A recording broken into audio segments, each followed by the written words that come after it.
Okay, well, good morning, Mr. Secretary. If you would like to take a seat, and we met you last week, I guess. Yeah. And you met us, so we Sure. will do introductions again for your sake, but if you change seats, Steve, then we will Okay, go around the table. Yeah.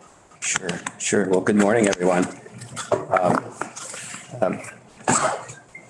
Joining us is Deputy Eastman from Orwell, Allison.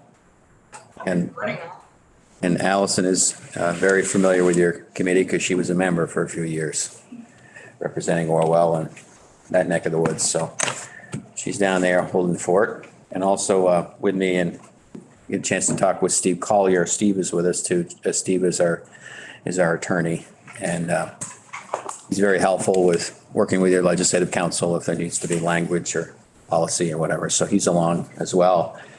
And then I know we've got some time maybe in future hearings where we can bring in some of our directors and we can do a little deeper dive into what we all do over there. So with that, it's great to be with you. It's a kind of a soggy day. It's hard to believe it's January, but I'm sure it will turn at some point. But again, for the record, Anson Tebbetts, Secretary of Agriculture, Food and Markets. And it's an honor to be here on behalf of the entire agency, which is about 140 employees. I'd like to begin with our mission at the agency, and I'm just going to read it to you. It's pretty straightforward. The Vermont Agency of Agriculture, Food and Markets facilitates, supports, and encourages the growth and viability of agriculture in Vermont, while also protecting the working landscape, human health, animal health, plant health, consumers, and the environment. So in short, our lives bump into agriculture every day. Some of you are driving in every day, about every 10 minutes, even right down to the pavement. I was thinking this morning, we have a role in the pavement because we make sure that when they're paving the roads, that the weights and measures group make sure that the weight is correct when they're loading up the pavement onto the highway. So just about everything we do touches you in one way or the other.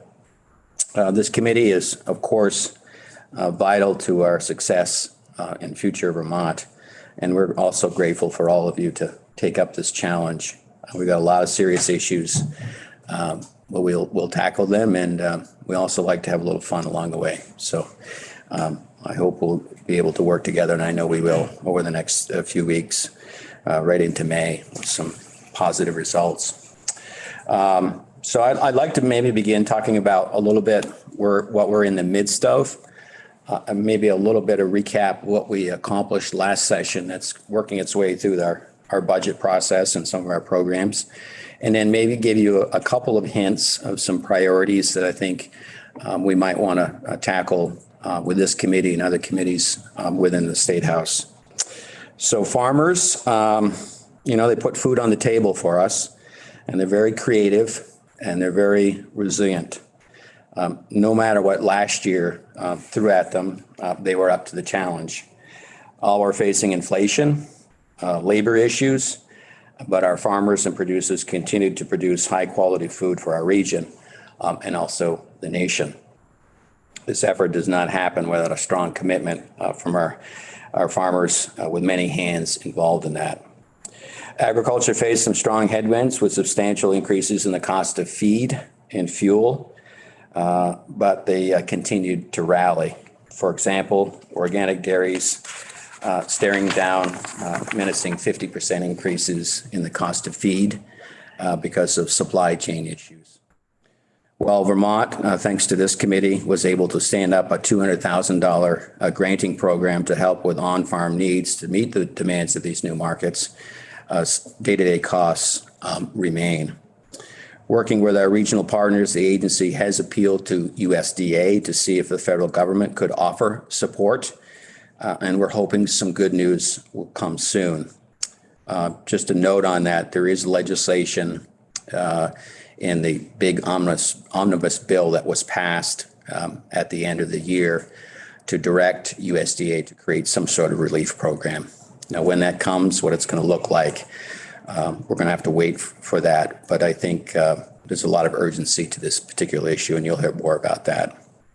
We did make some record investments last year in rural communities. They're making their way to the farmers and producers now. Many of the policies were proposed by the Governor's Future of Agriculture Commission. The commission suggested investing in food-related businesses so they could grow and feed more Vermonters and those in the region. Right now, there's a $40 million program led by the Agency of Commerce and Community Development, issuing grants to businesses that need to invest in new infrastructure. And you're going to hear this sort of narrative quite a bit from us. And these investments need to work on storage, distribution, waste management, and meat processing for all these Vermont companies. We've already seen one of these slaughterhouses in Vermont receive substantial funding from that program, the Commerce Agency's program, as well as USDA and the Vermont Working Lands Enterprise Fund. Construction is underway in this plant in Ferrisburg, and more projects like this we hope we can do in 2023. Working Lands is another vital program that the agency manages. It helps producers that work the land, and that includes those that work in the woods and the forestry sector. More than $3 million supporting farmers and producers was in that, all making it more affordable for businesses in Vermont. The Working Lands program has proven and will continue to prove to grow Vermont's rural economy while producing products. And we're all focused on that. I know you were listening to the governor's address, and we're talking about sort of the forgotten rural Vermont that we need to focus on. And that program really helps that. So these funds are going out the door this year, and it's all focused on making a more robust food and forestry system. The commission also proposed investing in more technology to help dairy farmers manage their businesses. That could mean upgrades to help with manure management, milking equipment, or infrastructure. We're fortunate to have the Northeast Dairy Business Innovation Center committed to this priority. The center, which is housed at the agency, just recently awarded $1 million in grants to dairy farmers to improve their on-farm milk storage and handling. We hope to have a second program this year because it was such a need. In fact, we had, it's a regional program with about, I think we have 11 states involved, and we had $8 million worth of requests, but only had $1 million available for that program. So it's all based on milk storage, cooling, refrigeration, and processing of dairy. At some point, it would be great to have Laura Ginsburg, who heads up the center, to come in and give you a really deep dive of some of the good things that we're trying to accomplish with dairy in that program. This year, we're also working on, and this is one that is to the future, supporting and attracting the next generation of young farmers. We've been working with the Vermont Housing and Conservation Board, delivering a report on recruiting and supporting youth in agriculture.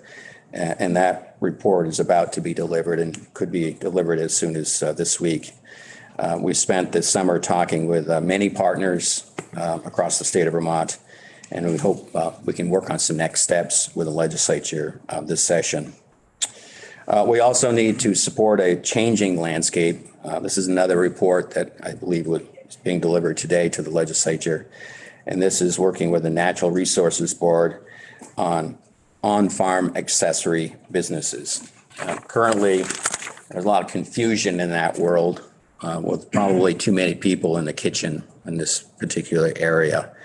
If you wanted to bring more visitors to your farm for events or sell directly to them, you might have to get approval from local and then regional and likely state officials. That's probably too much and daunting for some of our small businesses. So agritourism is growing in Vermont, and it could grow more if we could give our businesses the right tools to expand. And I would encourage everyone, if we can take a look at that report, and it'll make its way through various committees throughout the legislature, we hope. And it touches right up against Act 250. So anytime you get close to Act 250, it can be really challenging. So, but we need to have that conversation, and we've had a lot of stakeholders over the summer from planners to Act 250 commissioners, to farmers, to producers, working on this report. And I think it's a starting point to have that conversation. Climate change is on our plate. Our farmers are standing ready to improve the environment. Climate smart farming. The agency's budget includes spending nearly $5 million more on agronomic practices, cover crops, improving soil health, such as reducing phosphorus losses from our ag fields. The budget also includes dollars for the Payment for Ecosystems program, which protects environmental health, and it rewards our farmers for helping protect our environment. And it provides performance-based, this is a little bit different, performance-based payments to Vermont farmers. We've got a pilot program out with about $1 million in it. It's going to reward our farmers this year for best practices that improve the environment and the climate. It will be an important year for this program as we get into the field with that. We also made last year, with your help, significant investments in food security programs, farm to school programs, early educator grants, child nutrition, and that was all in our schools. And of course, this approach means all Vermonters can benefit from a healthy and nutritious food and a robust local food system. I want to touch on maple. I wouldn't be surprised if some places that SAP is running today. We saw some of those stories in December where some of the operations the SAP had started.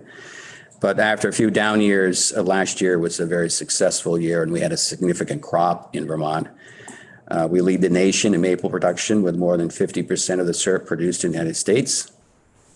And we continue to support the growing sector, and we've added some staff over the last 6 months with some technical assistance to help our maple sugar producers with marketing and technical support.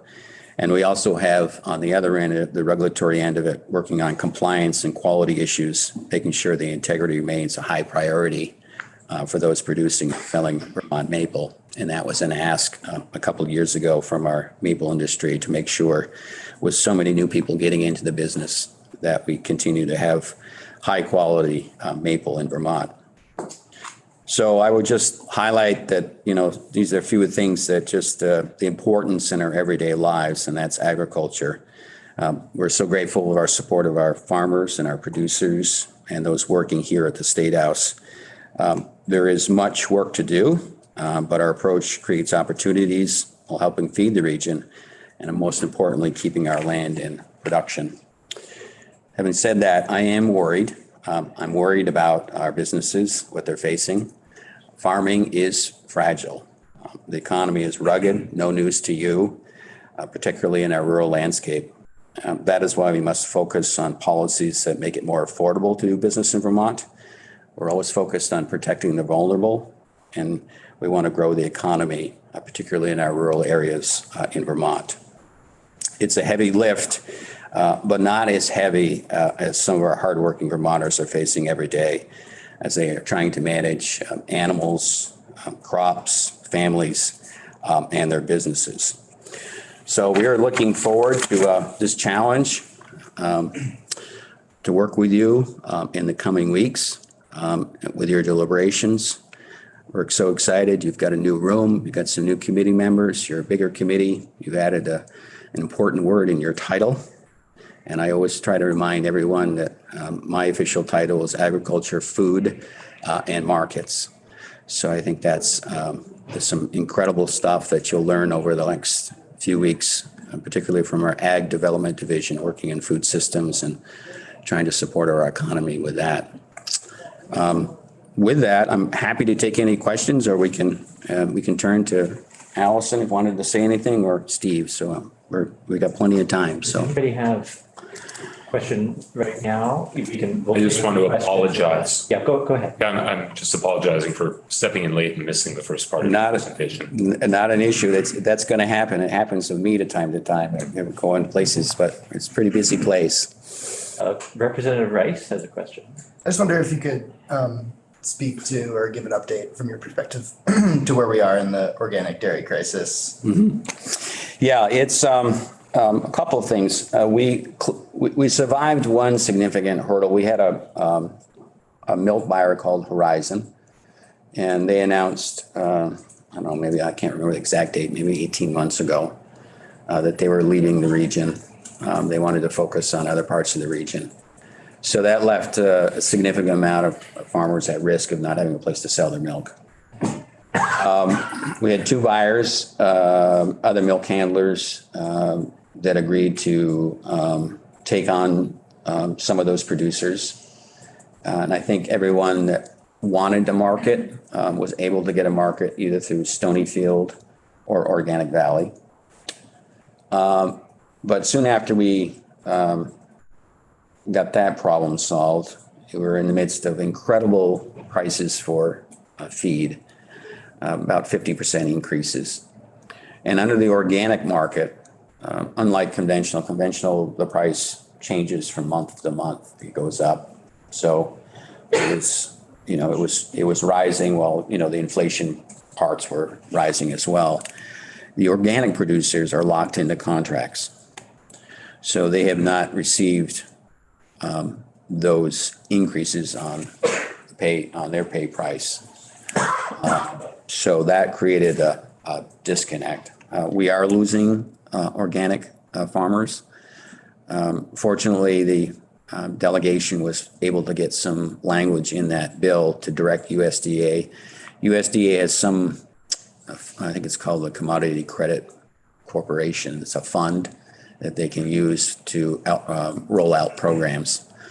So I think that is one area that they may be looking at to develop a national program for the relief. We've done some, I mentioned some of the infrastructure stuff with the $200,000 pot of money that we used for some of the improvements that these farmers needed to make to pick up those new handlers, whether how the calves were housed or whether they had stanchions or some of those practices. I think one was fixing a driveway so the milk truck was big, could get in. And of course, we're talking, these are our hillside, smaller farms. In some communities, it's the last farm in their community, so they're vital.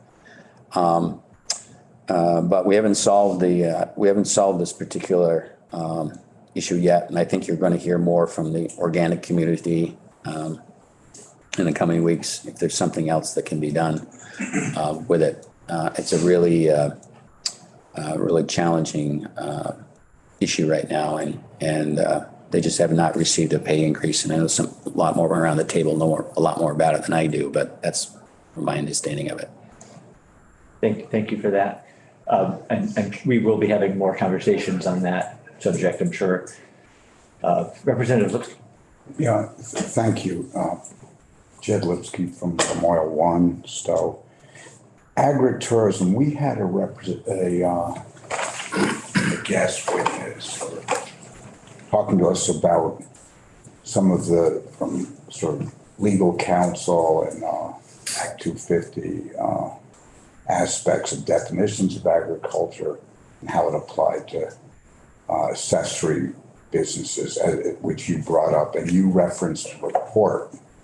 For my constituents, there's agritourism is somewhat of a path to possible profitability or increase the chance of profitability. So I'm curious when you expect that report to come out. I think it may be looking, I think they're going to deliver it to you all or today, and maybe in your mailbox somewhere along the way. Sabina Haskell is the chair of the Natural Resources Board. She is charged with delivering the report. We were working with her over the summer and a number of other folks with it. So it should be with you today, I think, somewhere. And if not, we can get it to you. It's a public document now, and I can get it to you. If it doesn't arrive in your mailbox, I will. No, you're right in the, the good old Percy's corn maze is an example of, and that's clearly agriculture, but I referenced that. Yeah, your particular region would be right in that. And there are other places, I think the trend is a lot of our visitors are looking for real life experiences. So, you know, they may want to spend some time on a farm and maybe spend some time, you know, in a B&B, but then they want to be able to do it. And there's events, you know, weddings, on-farm events, you know, burger nights, those type of things are a way for a farm to have more another income, or maybe they've exited some particular practice of farming and they want to take that one up. And the other thing to keep in mind is when we look at this, the margins are usually pretty tight in agriculture in that area, so they don't have necessarily all the resources to maybe hire the engineering or the planners to get through the system, unlike maybe the traditional role of Act 250, where a housing development can you know, bake that into their development cost and whatever. We had a nice discussion in Senate Ag on this issue yesterday, and Senator Westman, you might want to have a chat with Senator Westman about some of the issues he's hearing. Being from Cambridge, he's having similar issues in his neck of the woods. Thank you. Yes, Dave. David Templeman, Orleans 3. You mentioned an incentivized climate smart program. Is that right? Yes. Where can I get more information about what you're incentivizing? There's a couple of things. I would go to our water quality. If you go to our webpage and go to the water quality page, it's all there. And then there's also a calendar of our granting programs and our programs, and that's a good resource. That lists everything from, you know, ag development issues, marketing, all the way down to our water quality. And we have a number of programs there. They're all in one place. Another resource that if you're not signed up for, we have a weekly newsletter, electronic newsletter that goes out. And it comes out at 5:30 on Sunday night, right when the Patriots are traditionally losing. It's a nice distraction. But we don't have to worry about that this weekend, right? That's done. Any Giants fans here? They are in the playoffs. But if you get a chance, it's a weekly newsletter. It usually highlights 3 or 4 programs that are like either grants or workshops or something that's really timely. And that we kick that out, and we've got about 6,000 people that have signed up for it. And it's kind of a easy resource, easy reading. We try not to spam you with stuff that's not meaningful. There's that. So that would be webpage, water quality, you'll find it, but also the calendar events with our granting programs. It outlines, you know, deadlines, when they're eligible, when they close, and so forth. I started getting that in my inbox sometime in the last session. Yeah. And so I'm not sure if we all get it. Sunday nights, you can look and see, and if not, if you can't figure out how to sign up, we'll let me know anyway, and because I've got it, I can forward it. But I found it very helpful, just as an introduction to the work of the agency and in an area that I wasn't involved with at the time. And you mentioned 6,000 people are getting it. So I imagine you're sending it out to our constituents. Yeah, anyone that signs up for it. And it came out of the pandemic, believe it or not, during sort of we were trying to get information out, and it took off, and it's morphed into just a helpful tool. We also have a monthly newspaper. I didn't bring one with me, called the Ag Review, and that is a tool for those that it's kind of refreshing to actually read a real newspaper now. It's kind of neat. But that has a lot of our programs in it. It's kind of a deep dive. It's probably about 10 pages that comes out once a month. And it's also available electronically. But it's kind of a nice, if you're not on that, I'll bring some copies over at some point. And if you want to get on that list to get the copy in your mailbox at home or here, we can do that as well. One thing I do want to touch upon is, and I mentioned I was worried, and with your permission, can I pass these around? We have a program at the agency, and less stress, more farming, and this is a mental health. There's some magnets too. So this is a 50-state initiative, and every state is going through this. This is not unique to Vermont. There's incredible stress in all around. And this is a program that if folks need some help, need someone to talk with, we work with Human Services with this. It has a toll-free number. And there's also a peer-to-peer group. We have someone at the agency that's managing our end of it. But it's some resources to reduce stress, and we call it Farm First. It's got a phone number there. It's got a website. If people need some help talking, we've got counselors. It's all confidential. We just want to make sure that everyone is aware of that.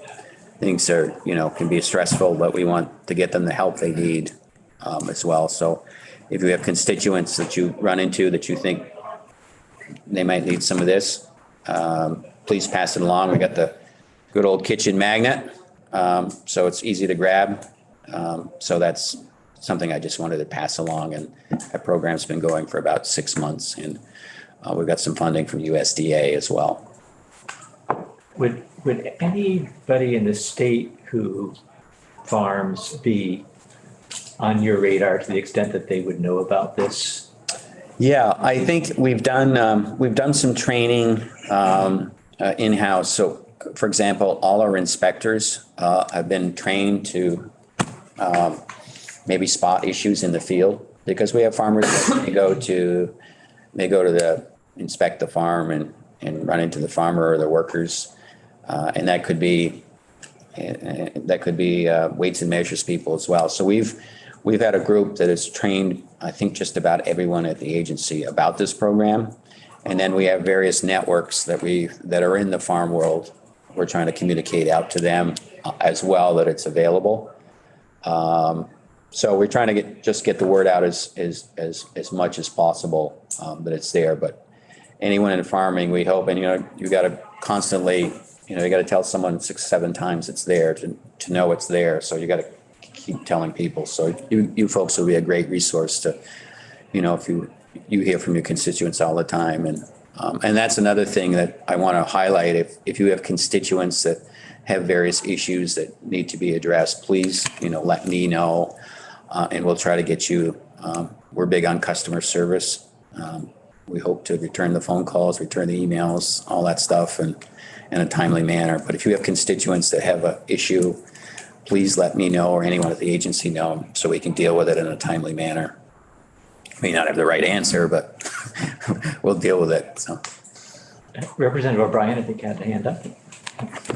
Secretary, when was it this week you joined, probably somebody from your triumvirate here, joined Senator Welch up in St. Albans? Mm-hmm. Could you just where Farm Bill's coming? Yeah, this you're doing with it and what we could possibly Yeah, I think this is kind of an important period in Washington because they call it the Farm Bill. And the Farm Bill is a document, sort of a policy guideline for 5 years. So they kind of deal with 5 year, and this is the year they write the new one. And it is wide ranging. It's nutrition. It's milk, it's dairy, it's rice, it's all the major commodities. It's housing, it's healthcare. The Farm Bill is a massive, massive document. So the Senator Welch, one of his first priorities, which was just outstanding, his first week on the job, he wanted to have a hearing about agriculture and dairy. So we met up in St. Albans. At the DFA St. Albans Co-op, and had a discussion primarily focused on dairy, but we did get into the hot lunch and food service program. We visited the St. Albans School, and that area is incredibly complex, feeding children and how much you can serve, when you can serve it. So I think the senator got a really eye-opening experience of all the regs that are involved in hot lunch programs. And they were doing a fantastic job up there. Everything from how much they can serve, how much milk they can serve, and when they can serve it. For example, they would love to serve milk out of a dispenser. Remember those big old dispensers you put in, you pull the lever and the milk comes out? Well, they're not allowed to do that in schools because someone may get more than they're allowed. So that kind of stuff. But we had a nice discussion about nutrition, which is part of the Farm Bill, and they had local meat on the menu, which is important. It speaks to the processing part of it. They had a farm called the Schwaniers up in Highgate, wonderful farm. They make ground beef and sell it to the school. So they had meatloaf, they had carrots with maple on it. So they try to focus on as much local as they can. But we had a discussion about institutional buying and trying to, and we go back to organic. There's no real processing for organic that's focused on institutional now. So I think that's one of the priorities. Like, we don't have any processing. So if we wanted to get some organic into schools, and we wanted to get some organic into the hospital up in Burlington or anywhere, there's not really anyone doing that processing the way they want it to come into the hospital. And of course, price is always an element of that. So we had discussions about that. We had discussions about, some insurance programs that have been very valuable for dairy. So he was taking notes. His committee assignment has not been determined yet. But he's always been the senator has always been a friend of the farmer, and back from his days here, and also his long history and as a representative and now as a senator. So that was really encouraging that he took that on from day one. But I would suggest, he has staff in the state, and they're taking notes. And if this committee wanted to make some suggestions for him, I think that would be very valuable. They never know if they're going to make their deadline on the Farm Bill. It could extend to next year as well. So they are at the early stages of it as well. Hey, Representative Cole? Sure, thank you. I'm curious if this Less Stress program includes any translation services for folks who are not proficient. I believe it does. It is. I believe it does. Yeah. Yeah, we have. Good morning, Steve Collier from the Agency of Agriculture. I believe it does as well, but I'm not certain. Yeah. I think we have it's a statewide program that we tap into, and I believe that they have interpretive services connected with that, but I'm not certain. Yeah, we can follow up, but I'm pretty sure it does. Yes. Yeah. Yeah, good. Excellent question. Other questions for the secretary? Good. Well, I know we've got others who. Yeah, Allison, you want to just say hi and. Sure. Hi, all representatives. Congratulations on your seat, and it's great to see everybody in person. I hope to be there soon to meet you as well. Just a couple of follow-up on some questions that have been asked, patiently waiting my turn. Representative Cole, on the translation services, there's a few components that may be helpful to know. The Farm First program is really there for the farmer. Oftentimes questions come up about workers on farms and those that speak different languages. We recently, post-COVID, after the work that we've done on farms, the Bridges to Health program at UVM Extension.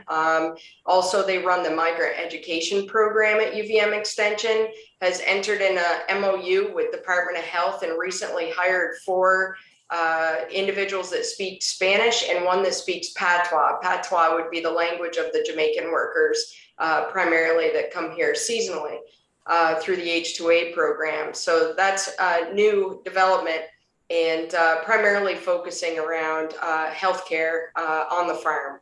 So we've been able to provide vaccinations, boosters, blood pressure checks, those sorts of things on the farm, which has been very advantageous. Previous to having those individuals on hire, a lot was put on the free healthcare systems, the open door clinic.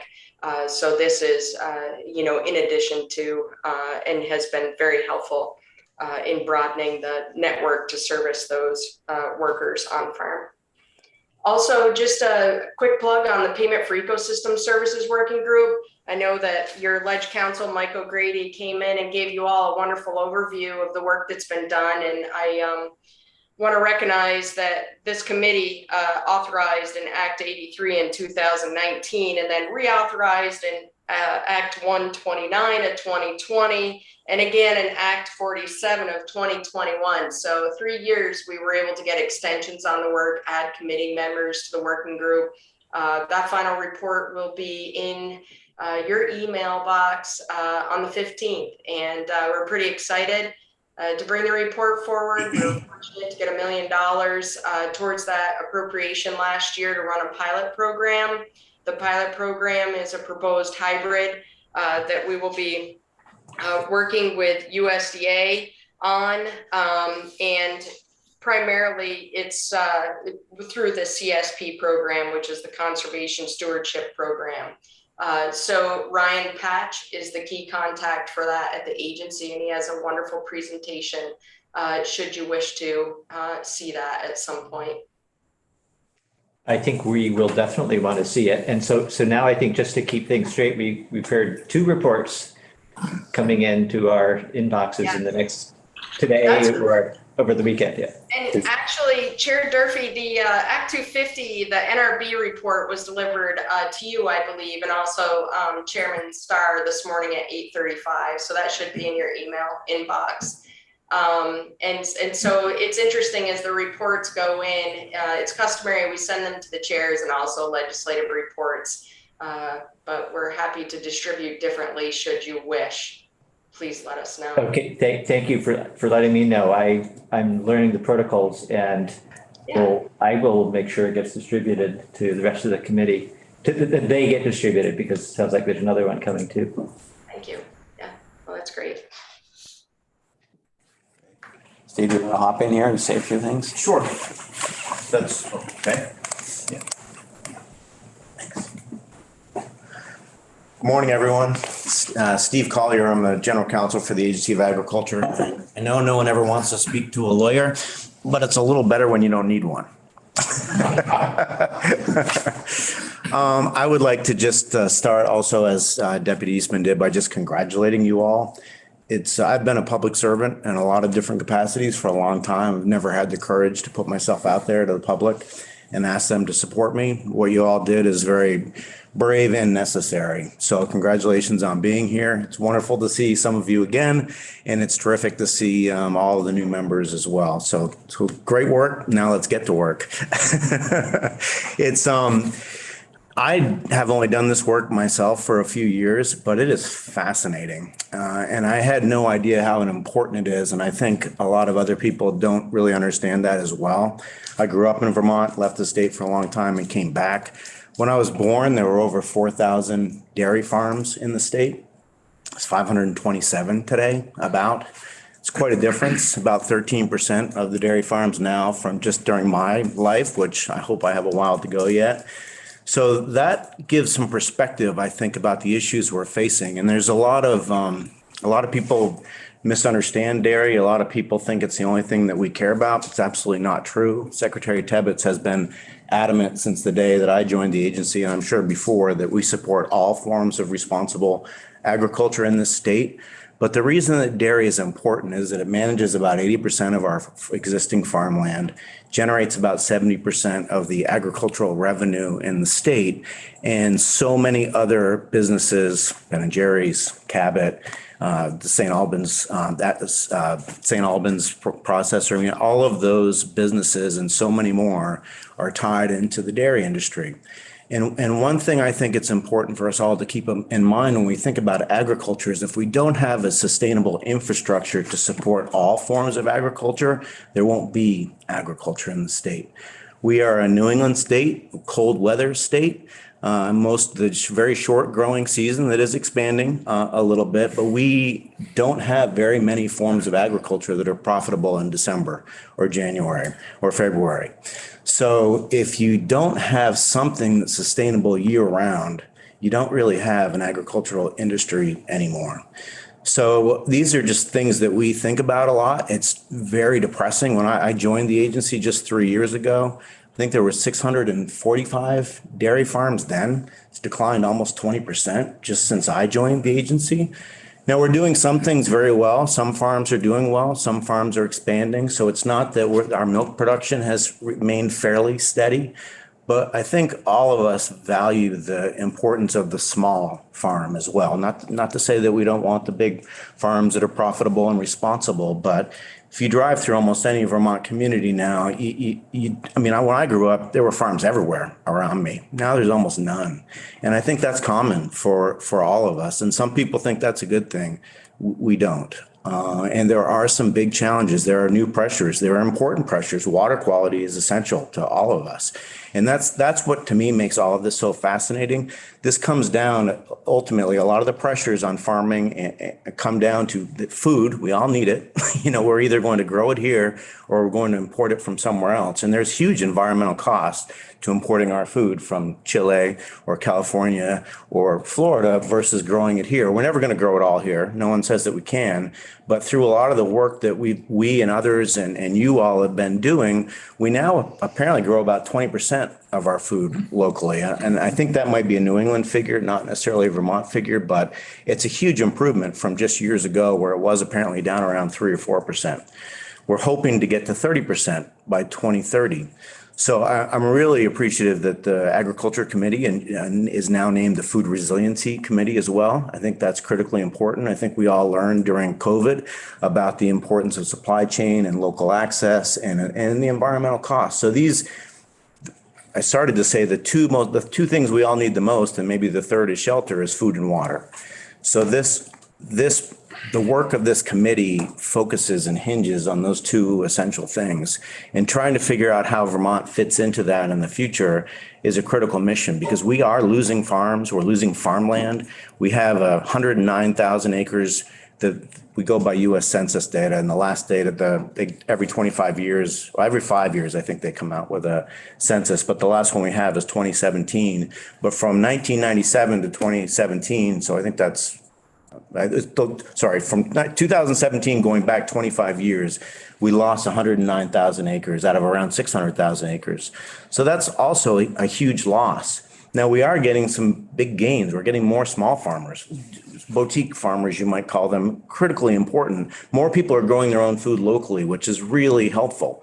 But the acreage is going way down. So when we think about Vermont in the future and how we keep our working land to be productive, we really need to evaluate how we define farming. And that's what that accessory on-farm business report is all about, which was emailed to you this morning, Chair Durfee, is how do we adapt to the times? We no longer have 4,000 dairy farms. We're never going to have, at least in the near term, 4,000 dairy farms again.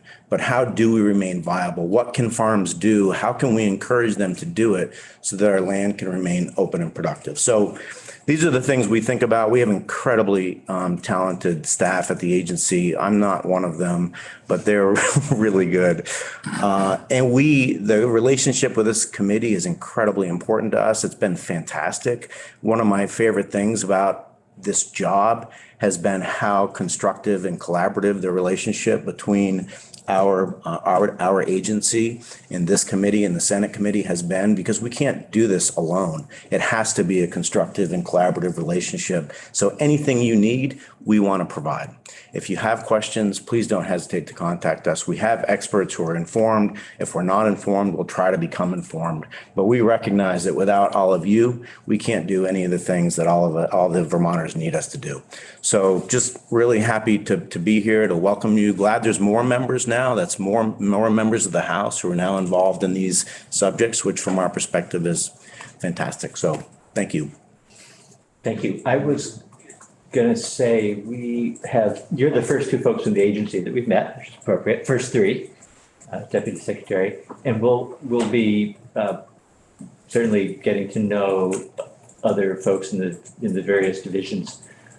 Can you tell us what is the General Counsel's role, and partly just so that we can be better aware of who we might reach out to. So in what circumstance might we reach out to you on constituent business or just the policy questions? Sure, that's great. I think certainly, at the forefront would be legislative questions. So if you're talking about bills, about suggestions, about language, I think I'm a good place to come. But honestly, you can reach out to any of us, to the secretary or me or to Deputy Eastman about anything. And if we're not the correct contact, we will find the correct contact. As you get to know more people within the agency, I'm sure you'll reach out to those people directly as well. And they will be in here. We have, 6 different divisions, and we have an infinite number almost of programs touching a lot of areas. But legal issues is my primary responsibility. But I sort of view my role almost more as an umpire. I don't spend a lot of time anymore reading statutes as much as I used to, or I don't make any arguments in court hardly anymore. But what I do is talk to our constituents, talk to the professionals in our agency, talk to you, talk to our sister agencies about issues that overlap, and try to figure out what's a ball and what's a strike, and try to give the advice to make sure we're doing things in the best way that we can. And that it really covers the gamut, and it sort of depends on who's complaining about what a lot of times. But that's what we just are always trying to make sure that we have the information we need to make the best judgments we need. And I try to help in that process. Yes, Representative. Just to follow up on that, Steve, you might just explain a little bit about the local definition. Like, you worked a lot on that. Huh? Sure. Yeah. So thank you. I did do something. It's good to be reminded on occasion. So that's actually a pretty fascinating one. And that was during COVID. That was right after COVID had started. So that was something that for a long time. So Vermont food, the label Vermont, very important. And it's got some cachet. It has value. And there was something called the Vermont Origins Rule, which still exists, that the Attorney General's office promulgated as a rule under the Consumer Protection Act. And it defined local food as something that originated from within Vermont or within 30 miles of the point of sale. So it has other language that does a lot of other things, but in terms of local food, that was it. And so trying to evaluate what's originate in Vermont means is pretty amorphous. And the definition, depending on what kind of food it is, if you've got a processed food, if you're manufacturing food, if you've got a carrot, it's kind of simple. But the more complex it gets, the harder it was. So it was very difficult to interpret from our perspective, at least. And it varied depending on where you were in the state. So if you were in White River, the local definition incorporated a lot of New Hampshire. If you were in the center of the state, it was only a Vermont-based product. If you were in Burlington, then maybe you get some of New York. So we really wanted something that producers and farmers could use that would be able to tout the Vermont name, but to do so authentically. So we worked really closely with this committee and with the Senate committee and with others, and convened farmers and talked during the session. And we now we've broken down in state statute what it means to be local food. And so it's divided by whether it's a raw agricultural product. So things like, eggs or steak or produce or, apples, carrots, or whether it's, what is the other? There's processed food is another one, but that's not what we call it in the statute. And that there's now definition about what it means. You have to have a majority of the product coming from the state. So there's now a lot more clarity on what you can call Vermont, which was the whole objective, was to allow people to utilize that, but not take advantage of it inauthentically. People do. I remember when we were having the committee hearing, somebody from the AG's office came in with some product from Japan. I forgot what it was. Curry. Thank you, Vermont curry. Thank you. Because it has apples in it. Yeah. It was probably not authentic. Yeah, but it was sold. So that's something, that's been a few years now, and we've rolled it out, and we have issues that come in. We coordinate with the Attorney General's office on that. But those are things that periodically probably warrant some reconsideration. Is this meeting the needs? Have we come up with all of the things? For instance, we defined what it means to be a Vermont animal. So if you have as an example, if you have an egg, it has to be from a Vermont chicken. But does that mean you can't import chicks from Pennsylvania and raise them in Vermont and not have Vermont eggs? And we didn't want that. So we worked to define it. And now I think the animal has to have been here for a substantial period of its life or 1 year. So that there's some definition so that you're not essentially bringing in, a bunch of beef that you raised in New York, slaughtering them in Vermont and calling them Vermont beef. So Representative. Does that include feed for that animal? it does not. Okay. It talks about where the food is from, not it's not like an organic sort of certification. I see. It's just more an identifying. Point of origin. Yeah, was it produced in Vermont? And that's what we were trying to do. But there is a category for things that cannot be reasonably produced in Vermont where we call those unique food products. The coffee. Coffee. So there is a category there for if you manufacture it here and you can't reasonably grow it here, then it can in fact still be a Vermont product. If you can get it, if it's a manufactured, and that's not the word we use, and I'm sorry, I can't remember, but if it's a processed food and you can't grow it here, then you can import it and still have it be a Vermont food. But if you can grow it here, then a majority of it has to be from Vermont because we want to help not only the producers of food, but the growers of food. So that was sort of the point, originate from Vermont. We didn't know how to interpret, but there is a way, and it's still law. It still can be confusing, but if you are familiar with it, there's a way to do it. And one big thing that you all helped us do was Vermont milk. It's very hard to label something Vermont milk because a lot of it's produced in Vermont. A lot of it's mixed though in the processors here. So it's very hard to tell that it's actually all Vermont milk. So in that case, you could say that it's Vermont milk if at least 50% of it came from Vermont. And it's not that we don't have plenty of milk. We do. It's just that to isolate the processing to make it exclusively Vermont milk didn't seem possible. So we were trying to allow people to make something that could be a local brand and actually promote it here, even though, I think 84% of our milk is sent out of state. But still, there's a possibility to benefit, the farms to sell locally, which is how farms really can do well, is they have that local dedicated consumers who are willing to pay a little more than they can get. Yes, Chair Durfee, sorry. And I don't want to get too deep into the woods on this particular question, but are we talking about using the word Vermont or local? That's a great question. Yeah. It's a great question, and we made them synonymous. Yep. So it used to be you all made them synonymous, but working together, we made them synonymous because it used to be local or other similar terms. But obviously, you can still use the word local, though, as long as you define what it is to describe other things. So if you wanted to say local to the White River Valley, you could do that. You just have to explain what you mean. We didn't want to, or local to New England or local New York. But if you use local without explanation, it means Vermont. Good. Representative Dublin. I've got an obtuse language question Oh, since you're an boy. attorney. You're going to So- test me. No. I just want to understand. So the Climate Smart program is about water quality. Why the word climate is used? Well, I think climate's about a lot more than water quality. So there's similar issues, but climate is more about emissions reduction and carbon retention.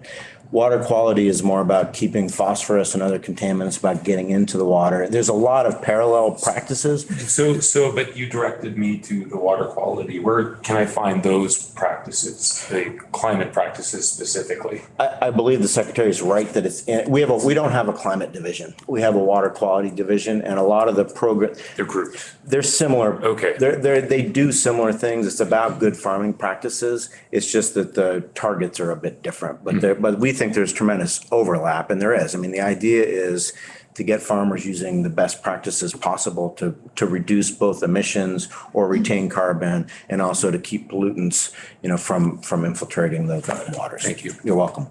Oh, I got it. That's good. Okay. Yeah, this is a general question for the Department of Ag, not necessarily you. Last year, we put a significant amount of money into offsetting the cost of this milk margin protection plan. And I'm wondering whether there was a significant increase in sign up for that program. what it resulted in, what kind of payout that might not have happened if we didn't have that program? So Representative Graham, that's a great question. It's good to see you again. Diane Bothfeld is the person who administered that program. I can give you some basics because I've heard her talk about it. I know that we did have an enrollment. I think it was about $1.3 million that was paid out last year, but that number may be a little bit off. There is money also for this coming year. The thing that I heard her say that was really encouraging is that when farmers enroll, they can prepay. And last year, not very many of them had. This year, a lot of more farmers prepaid to enroll because they're aware of the reimbursement that they can get from the state because of the money that you appropriated for that. Senator Starr asked about this yesterday, and I'm pretty sure that I heard Diane say that we have enough, if everyone enrolled for this coming year, this fiscal year, then we would be about $350,000 short in the existing appropriation. So we still have remaining funds, but we don't necessarily have enough funds to cover everyone if everyone enrolls. And it is a voluntary, some of you may not know much about this program, but it's a federal program, which is basically a risk management strategy, which allows farmers to enroll with the United States Department of Agriculture. And you can buy varying amounts of the essentially insurance, but it's a factor of your input costs versus your dairy price costs.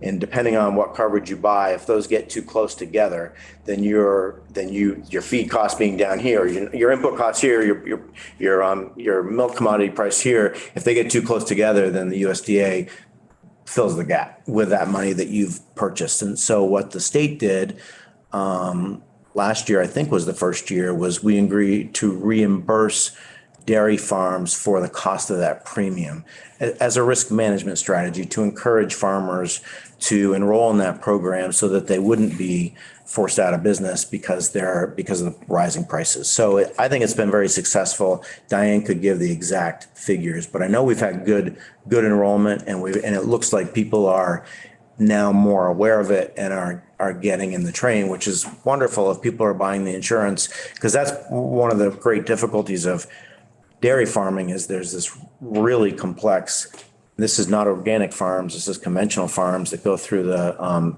PMO, the pasteurized milk ordinance. It's a very complicated formula where you get paid based on a whole lot of factors that farmers have no control over.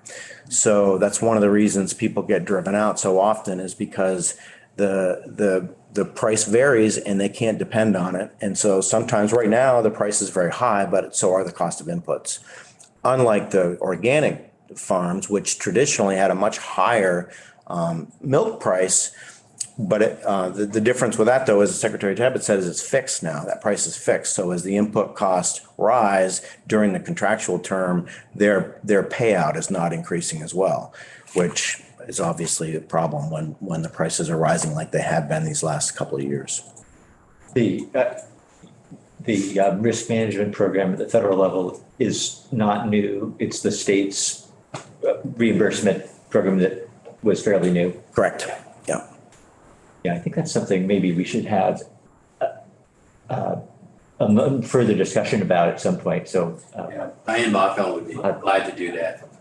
Committed to do that. But I want to say 80% of our farmers may have enrolled in the reimbursement last year. I think Allison knows. Maybe Allison's got it. Allison. The luxury of giving testimony remotely allows me to be able to pull it up on my computer. So according to Diane's update on January 5th, which was just a week ago, there's a total of 432 farms that have taken advantage of this, 26 that have not.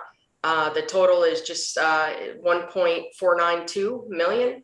There was the smallest amount that went out was $69 and the largest is $7,500. So widely accessed throughout all counties within the state.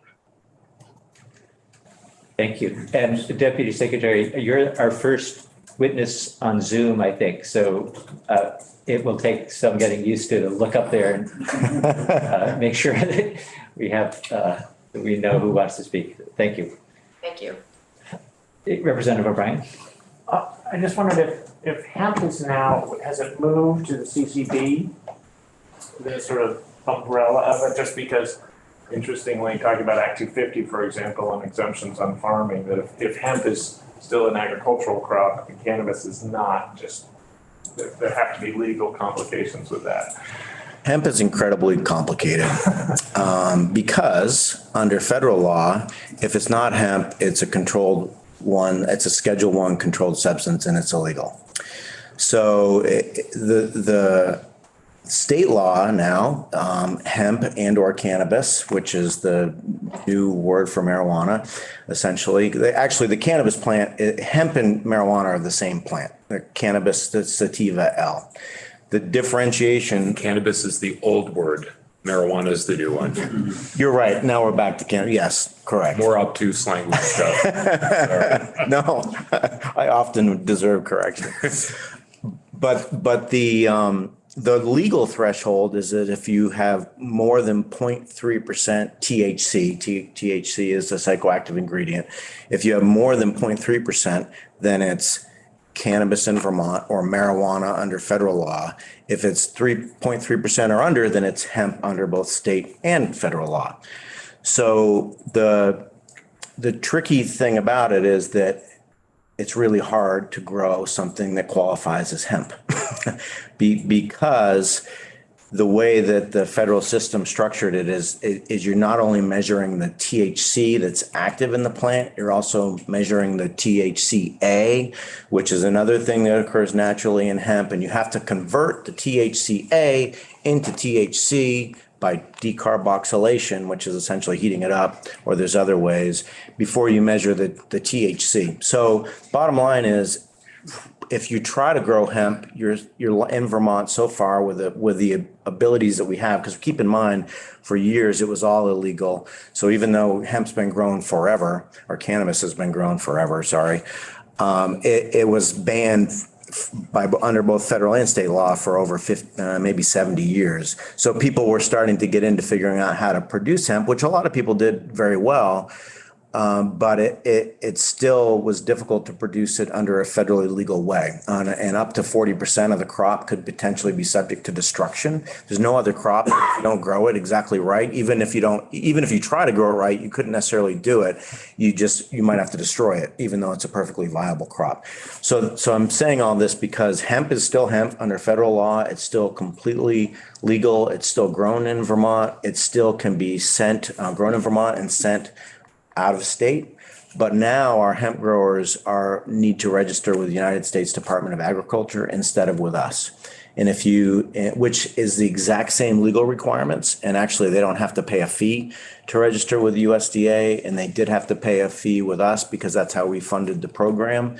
But the reason that we went, or at least one of the key reasons we went that route, was because most people in Vermont who are growing hemp are doing it for the flower. And so that's where the THC concentration is higher, and you can register with the Cannabis Control Board and you don't have to worry about meeting that 0.3% THC level. If you exceed it, you don't have to destroy your crop.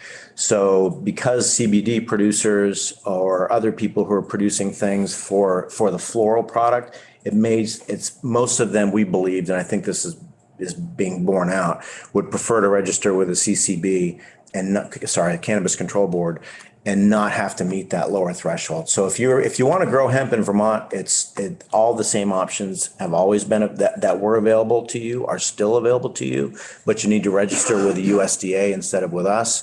If you want to grow something that's not hemp, so you want to grow cannabis, whether that's high THC or any other level of THC, but not have to worry about the federal requirements, at least hopefully, then you register with the CCB. Does that make any sense? Yeah. Kind of. In the context of, just our conversation yesterday, I can see a farmer building a drying shed for hemp. It is exempt from Act 250, right? Because it's agriculture. But if the hemp crop is cannabis, what happens? So that's a great question. One of the reasons that cannabis is so tricky is because it is illegal under federal law. So this is well known for all the states that have legalized cannabis in some capacity. People can't, it's very difficult to get bank loans because nobody wants to be involved in money laundering. There's a whole series of things that make it challenging to grow something that's cannabis instead of hemp. You can't ship it out of state. You have to legally, it's only, so you're cutting your market down to Vermont instead of the entire country. Last year, though, and I don't remember the specifics, but I do know that there were some of the benefits of farming. So that's a whole nother subject, what it means to farm or not to farm. Borders on the Act 250 discussion. It's something I'm sure we'll be talking about. But there are a lot of benefits to farming because we recognize the importance of it. Some of those benefits for farming were extended to small cannabis growers last session. So you're not considered quote unquote farming if you're growing cannabis, but you do get some of the benefits, including, as I recall, an exemption from Act 250. I think you maybe get the current use benefit. I could be wrong. There were three or four things that were extended. I'm a licensed cannabis Okay, cultivator, and I okay. don't think we can use current use. Okay, there were three or four things though that were extended last session. The first one you said. Act 250, I'm Yep. almost certain, perhaps also freedom from municipal regulation may have been one of them, because if you're farming and subject to our required agricultural practices, then towns can't separately regulate those practices. That might have been one of the ones. I worked on it. I'm sorry, I don't remember exactly, but it's complicated. And one thing we worry about is federal money. There's a lot of federal programs that we want to give and make available to farmers. And I don't think we can give federal money to farmers who are growing cannabis because it's not legal to do so under federal law, and we could jeopardize all of our federal funding. And also, so it's complicated. And it really, I think, to grow cannabis, and I'm sure know this much better than I do, you need a good lawyer. You need to be really aware of how to form your business, I think, to insulate yourself as much as you can. Totally legal in the state. It's just in my judgment, until Congress gets its act together and figures out what it's going to do. I mean, 31 states now have made some form of cannabis legal, and it's still a federal Schedule I controlled substance. I mean, my perspective, either the federal government needs to mean it, or they need to say, okay, states, do what you want. And so far they just leave in this limbo, which makes it really challenging for everyone. I mean, a DEA agent could walk in Capital Cannabis down in Montpelier right now if they wanted to. They're not, fortunately, but that's just it's not good government when the state and the federal government have conflicting laws that are so fundamental. So, Representative Lipsky. Yeah, there's, like our committee and your agency, your food is added, and also sort of climate responsibilities. And the forestry sector, there's been a lot of discussion about carbon responsibility or carbon value for both sequestration and storage. And I have heard rhetoric regarding agriculture. What kind of grasslands or turf fields, what are you looking into the role of carbon storage or sequestration? Obviously phosphorus and nitrogen, these challenges are to water quality, but how about for the environment in general, climate with regard to carbon and agriculture? Absolutely. We were involved in the climate committee. Our expert and our agency is Ryan Patch, whose name I think you heard earlier. He's very talented. He would be happy to come in and share all of the information, but absolutely. And just I don't understand it nearly as well as Ryan does, but one of the threshold issues for us is right now under the Global Warming Solutions Act, the emissions have to be cut by certain thresholds over certain years. It's very difficult to do that in agriculture. For instance, cows, when they pass gas, they emit methane. You can't really stop them from doing that, although people are working on it. But as far as I know, there isn't a particularly successful or proven way to do that yet. If there becomes one, that's wonderful. But there's two parts of climate, as I understand it. One is emissions reduction. The other is mitigation and retention of existing carbon. So one of the ways that agriculture and forestry are incredibly helpful to the environment is they retain and can retain incredible amounts of carbon, including in soil. So that's why, as an example, no-till is a popular, considered more regenerative practice, because you're not disturbing soil when you're planting the soil, so that more carbon can be retained. I think it's also good for water quality, but there's huge potential benefits to be gained through responsible agriculture. So it's something we're absolutely working on. We're very concerned about, but what we're worried about right now is there's an inventory for how the impact of an industry is managed. And right now, the mitigation piece for forestry and for agriculture is not considered as part of the inventory. It is under international standards. It's not under Vermont law. And Ryan could give you that history in about 3 seconds, but essentially as I understand it, Vermont law was adopted before the international standard, just shortly before the international standard was developed. So right now, emissions are considered, but not the benefits. And we think that's out of balance. We think in order to actually accurately evaluate agriculture and forestry, you need to consider the whole pie, not just the emissions pie. So at some point, we believe that's going to need to be addressed. I don't know when or how, but if you don't look at the whole picture, then you're missing what agriculture does, because I don't think anyone would claim that a housing subdivision is better for the environment than a farm field. But obviously that farm field needs to be responsibly managed. Thank you. Sure. I think we're going to have Ryan in. I'm not sure if he's on our list for next week, but we'll be hearing. So we'll be discussing this topic and definitely having those agency folks in. Right. So we should get Ryan in as soon as we can, because it's already, there was a segment on Channel 3 News about this agency paying for services to farmers. And if we don't have, we're probably gonna get asked Yeah. what this is all about, and we don't know. Would have been nice if we'd known before it hit the TV. When was that on the news? Yesterday. Okay. Yeah, that's the. Well, I have to tell Ryan to use smaller words, so that's okay if we do. He's brilliant. Was he on the Channel 3? I didn't see I it. don't know. It was, Yeah, did somebody else? Yeah, it's Representative Rice. Yeah, I just, you both have recognized the importance, and I think a lot of us recognize the importance of the addition of food resiliency to name and food being an important name for the agency. And I wonder if there are things that the agency does or if not could be doing to support folks who grow food at home, given the obvious value of that to food security and food sovereignty in the state. No, that's a great question. And that's something that I think is coming up more and more. In terms of support, there's a variety of ways to give that. I think one of the ways, so I don't know that there will be, right now, I'm not aware of any grant or funding supports for smaller growers. I could be wrong about that. We have an agricultural development division. It would all depend on scope.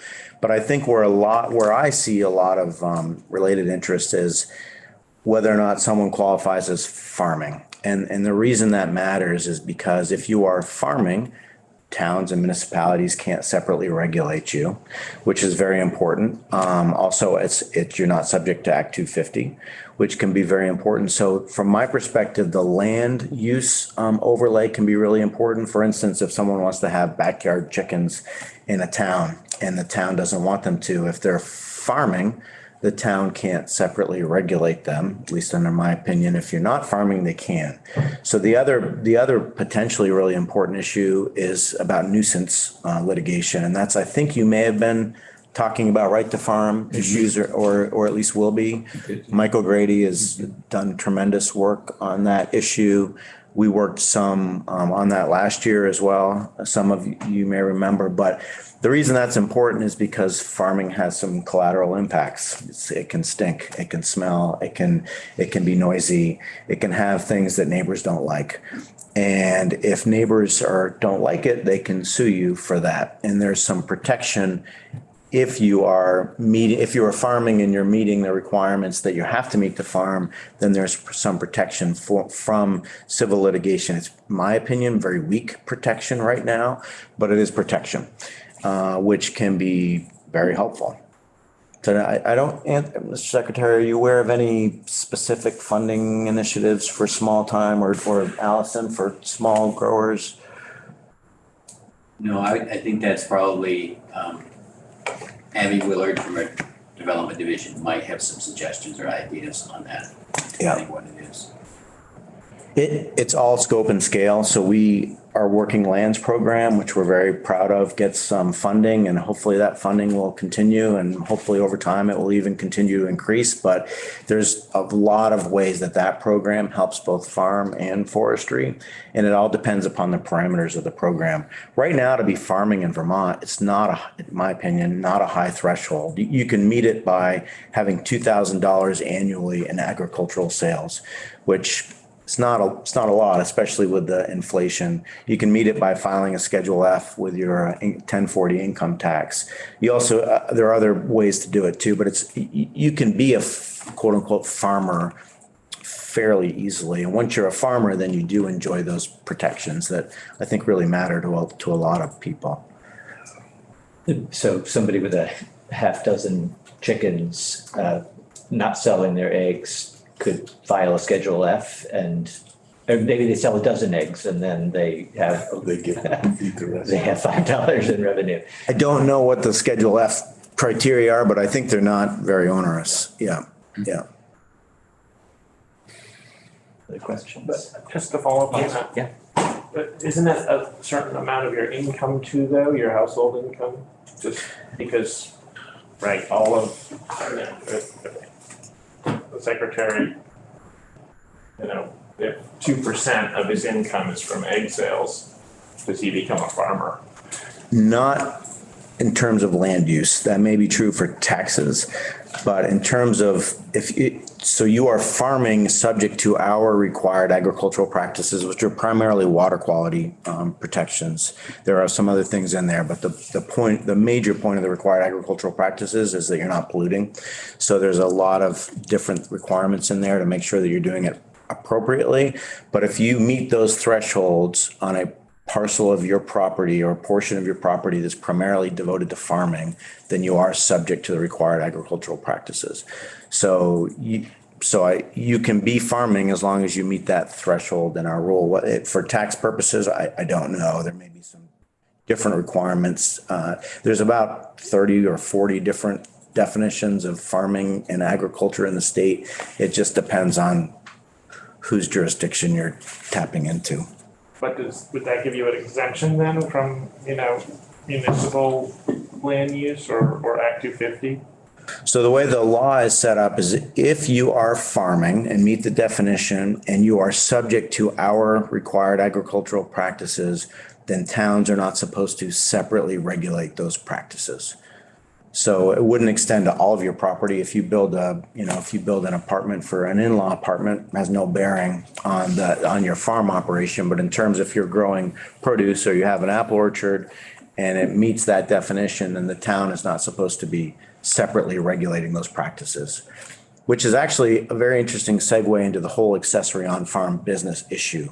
Because what happens there is you're subject to our practices, you can be subject to the town's requirements, and you can also be subject to Act 250, 3 different jurisdictions you have to meet, all with different definitions. So it can be really confusing. And that's one of the reasons why we think it's so important to expand a bit what the definition of farming is, so you don't have 3 different entities applying differing standards to the same activity. Representative Superno. If I may comment, it's not a question, but it's to Representative Rice's point about the inclusion of folks who might be doing smaller scale farming. And last year when we discussed the Farm Bill, there were folks who brought up the topic of homesteading and wanting to see where that could possibly fit into it. And with the new jurisdiction of food resiliency, folks might just be growing for themselves and wanting to have a little bit more food security. And so I think as we reopen the conversation around right to farm, that is a really perfect time to reintegrate that conversation about what does that mean for folks to have food security, and what role does the independent grower have if they're not looking to generate a remarkable amount of revenue for business. So that's about.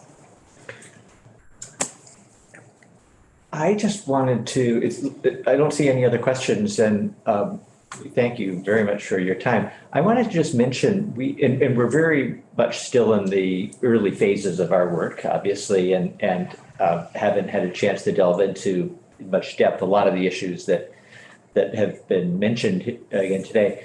One thing that I don't think I've even heard it mentioned, or if so only in passing, is workforce with regards to ag. And I know a couple of people just within the past, since we've been back in Montpelier, have mentioned to me, challenges on their farms with, they don't have an intern, for example, or somebody got sick and there was nobody else to step in.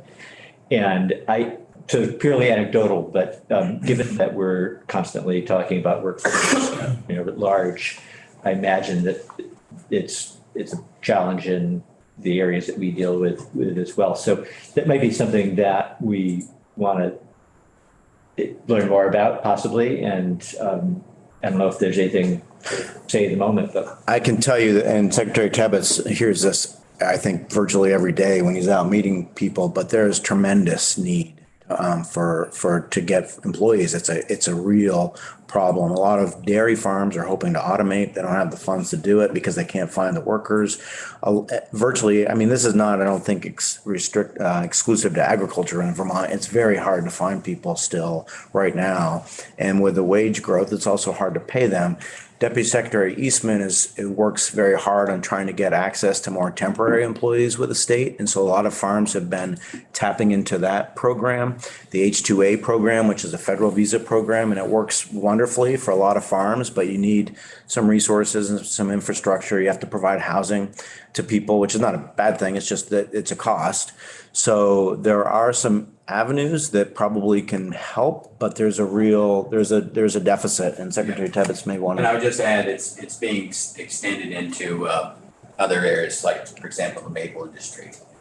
They are in desperate need of workers, and some have turned to the foreign visa program the last couple of years, working on that. And so there's lots of strategies of, and Allison can speak to it. It's 10 months here and 2 months you go back to your home, your home country, right, Allison? That's usually, so we're working on strategies. Could farmers maybe finish up doing something? Maybe they're doing slaughtering the chickens, then they can move on to another industry, that kind of thing. But we need training programs, meat cutting training. We need, that's one of the bottlenecks in our slaughter industry. We need to, it's a skill, it could be a nice career, but we need some training. The state college system at Randolph is working on trying to get a facility stand up so we could do some training with meat cutting. But any resources that, our technical schools is another area. I visited one up in Richford recently, right? Wonderful program, but they also need more students in that, and it's a complicated issue as well, but tremendous career. We need CDL drivers for our milk industry. Just about everywhere you go, there's a tremendous need for workers. So I know other parts of the building will be discussing that, but it's all connected to agriculture as well. Internships, all that is very, very valuable. If I may just touch on that, it even taps into a bigger issue, which is we really need more Vermonters. We need new Vermonters. We have an aging population. It's particularly acute in agriculture, where I think the median age of a farmer is 56 or 57. So that means half of the farmers are over that age. One of the things we really want to work on is getting the next generation of farmers involved. And we want the people who are here to stay and farm, but we also need to encourage more people to come to Vermont and farm and welcome new farmers and promote. We believe it's essential to maintain agriculture. It's not just the land use, and it's the interest, and the people are willing to do it, and it's hard work. There's not many people are willing to work 7 days a week. Good. Well, thank you very much, all three of you, and Deputy Secretary Eastman, thank you for joining us remotely. We hope we'll see you in person when you're able to stop by. And Secretary Tebbetts and Council Collier very soon, I hope. Thank you. Thank you so much. Thanks. I'd love to talk to you sometime about how that's going. Yeah, I'm sure. curious about it. 'Cause Yeah, it's, I'm also a sheep farmer. Oh, are you? So, Don't have anybody else scheduled this morning. Thank you. Thank you. Before we wrap up, does anybody have since we have a few minutes, then maybe folks want to take a stretch, but so feel free to stand up, but any feedback or thoughts? I was just reading through a bill on housing yesterday, and there's an exemption in the bill for agricultural protections for prime ag land. I just thought everybody may be curious about that as it pertains to agriculture. Bill that was introduced It hasn't been introduced yet. coming It's coming. soon, okay. There's an exemption for The protections on prime ag land or prime soils. So those are going to be ignored for this bill. And I'm not saying that's bad or good. I'm just, Yeah, so that might be, if that bill is introduced, we would likely be asked to take a look at it. Yeah. Good, yes. David, your question about workforce, was a good one. It's not necessarily, it affects virtually every, it's really the cornerstone of sustainability of our economy in Vermont. And it's a challenge that's not necessarily relevant to this committee, but Yeah, it's a broad, global challenge for sure. But We might want very to, serious.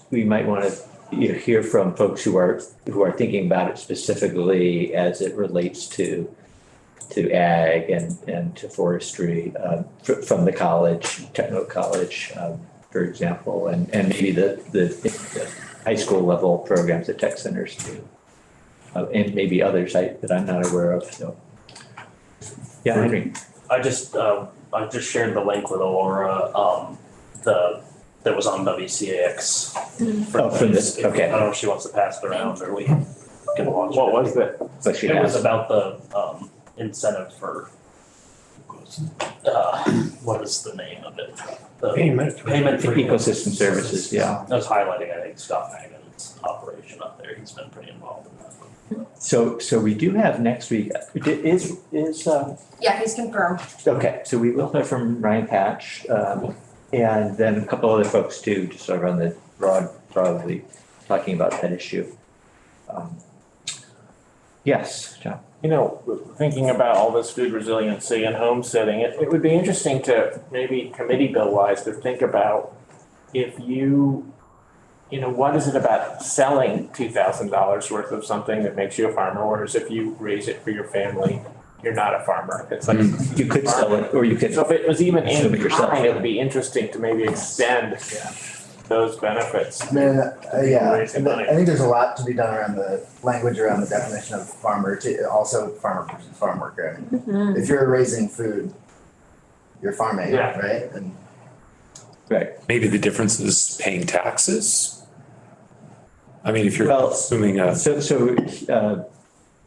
Steve tax. mentioned that, right, you can meet the definition various ways, and one of them is by filing the federal farmer tax form, but, so that'd be something to dig into a little bit, and I was thinking the same thing yesterday when we had, when we were having the conversation with the regional planning commissions and about town plans and whether or not, whether land can be zoned, whether towns have zoning and if you've got a farm zone versus a non-farm zone, what you can do. I was thinking about the backyard chickens and people who were told they can't do that. And that sounds like food resiliency to me, so. Well, David, in Stowe, Main Street, it's 3 blocks, and then the road bends about 70 degrees and heads north. That's Maple Street, and it's historic part of the town, but they're small lots. There was a family 2 years ago, and they had the noisiest rooster in the county. And there are all these, I won't call them $1 million houses, but that Maple Street property all of a sudden was untouchably valuable. Yeah.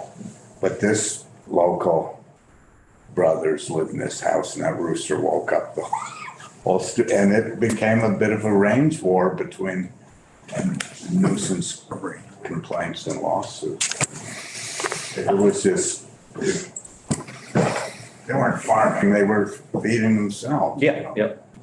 And it's a real issue.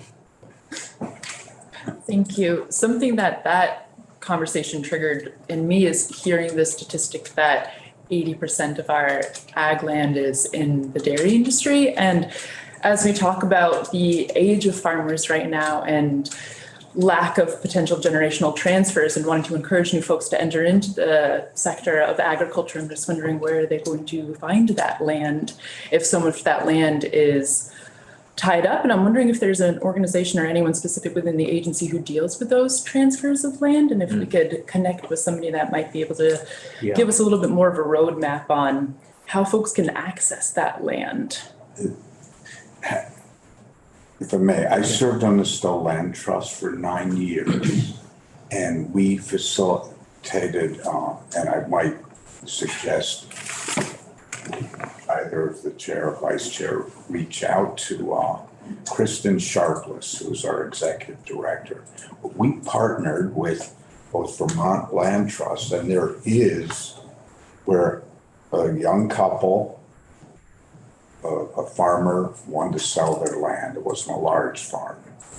Wanted to see it and remain in agriculture, and they have it's a CSA or sort of, now they raise eggs, they raise some amount of meat, a lot of vegetables, but there were funds and there was an agency, and it may be with the Department of Agriculture, that helped fund, that they paid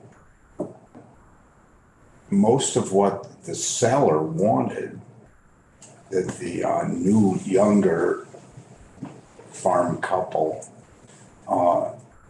had to put up, and it made it happen. And it has now been over 5 years, and they're a big part of that neighborhood of Nebraska Valley and stuff. But there are agencies that help, and Kristen Sharpless was a big leader in that. The Stowe Land Trust.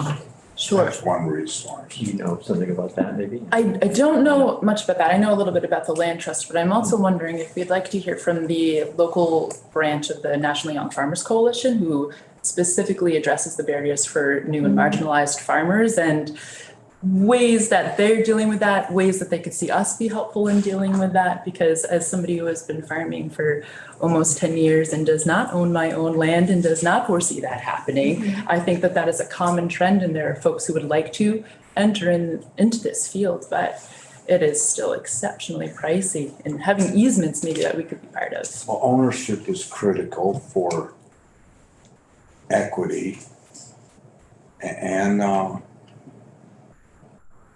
motivation.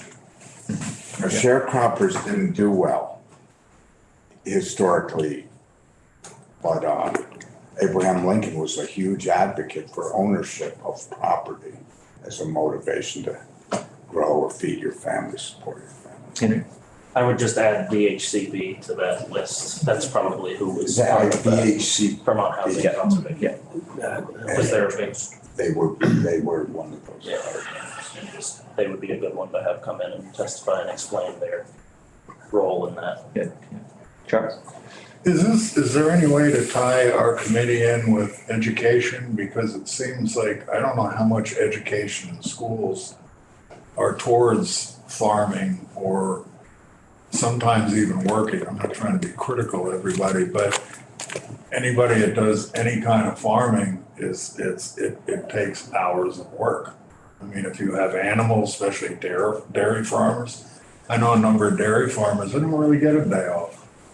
somehow they do stuff, but, you know, if there's some way we could tie into education, is there a branch of education that I think that tech centers, the regional tech centers have historically had ag programs and forestry programs.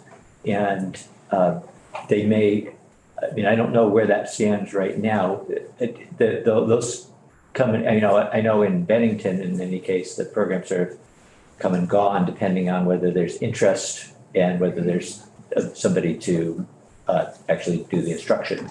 Often gets in the way, but yeah, that's something we could, I mean, I think we should find out about how that landscape is. Yeah.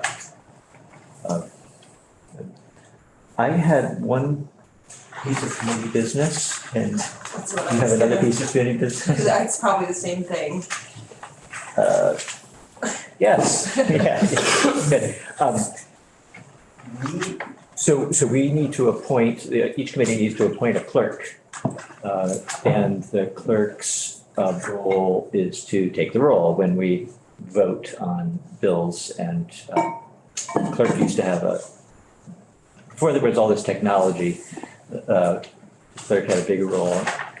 I've asked Representative Pearl if he would be willing to be the clerk, and I think he's had a day or two to think about it and hasn't told me no. So if that's okay with everybody else, we'll ask Henry to take on those responsibilities. I second the motion. Thank you. All right, good.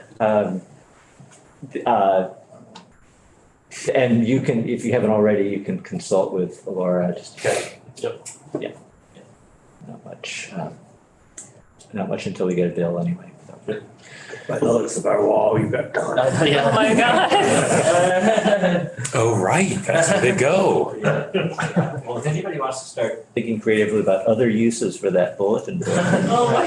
I think we should, one thing I have a suggestion, it would be nice, maybe for just me, but to have the definition of farming and forestry, like printed off somewhere, because in the past, we've gone back to that several times. And if food anybody's, resilience, yeah, yes. if anybody's memory is as poor as mine, it's helpful to be able to kind of, so it'd be like, nice to have that on the Find a spot walls. for that, yeah. I know it can be, there's parts of it that are a little lengthy, but. I could work that out. Yeah. It's very, like classroom style. Yeah, so I approve.